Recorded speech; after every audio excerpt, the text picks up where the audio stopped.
আগে ছিল আওয়ামী লীগের দখলে, এখন বিএনপির দখলে। বিএনপি এখন স্বঘোষিত সরকার।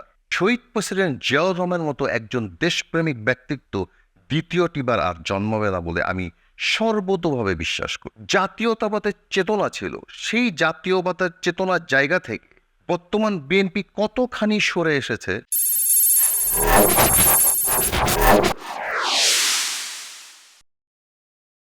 আমি আমার জীবনে বা আমার জীবদ্দশায় শহীদ প্রেসিডেন্ট জিয়াউর রহমানের মতো একজন দেশপ্রেমিক এবং ব্যক্তিত্ব সম্পন্ন দৃঢ়চিত্ত ব্যক্তিত্ব বা ব্যক্তি আমি কখনো দেখি নাই বা কখনো শুনিও নাই।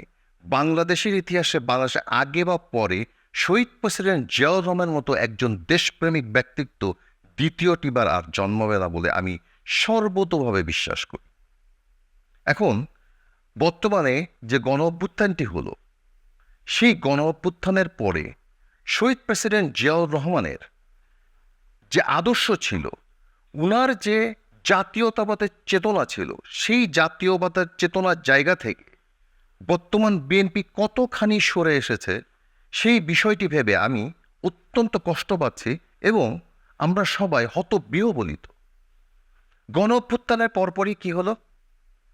এই যে জেলা উপজেলা যে সমস্ত নেতা পাতি নেতাগুলো রয়েছে, তাদের এত বেশি খায় আর এত বেশি লোভ, যা ওনারা সম্বরণ করতে পারলেন না। সর্বত্র সব জায়গায় যে পরিমাণ অপ্রতিরোধ্য চাঁদাবাজি শুরু হয়েছে, তা সত্যি চোখে লাগার মতো। এ বিষয়ে আমি বর্তমান অন্তর্বর্তীকালীন স্বরাষ্ট্র উপদেষ্টা এবং প্রধান উপদেষ্টা সহ সকল উপদেষ্টা এবং পুরো প্রশাসনের নজরে আমি একটা বিষয় আনতে চাই। মির্জা ফখরুল সাহেব, আমি আপনাদের একটা কথা বলতে চাই। আপনারা কেন্দ্র থেকে যত নির্দেশনাই দেন না কেন, যা কিছুই বলেন না কেন, আপনার কর্মীদেরকে যত বেশি আপনারা সতর্ক করেন না কেন, ওনারা কিন্তু সেই সতর্কবার্তার মধ্যে নাই। ওনারা যা ইচ্ছা তাই করছেন। আপনারা জানেন কি জানেন না সেটা আমি বলবো না, আপনারা সবই জানেন।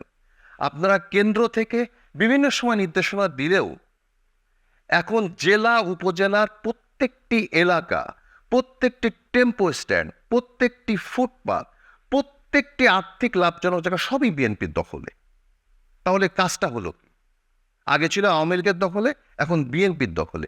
বিএনপি এখন স্বঘোষিত সরকার।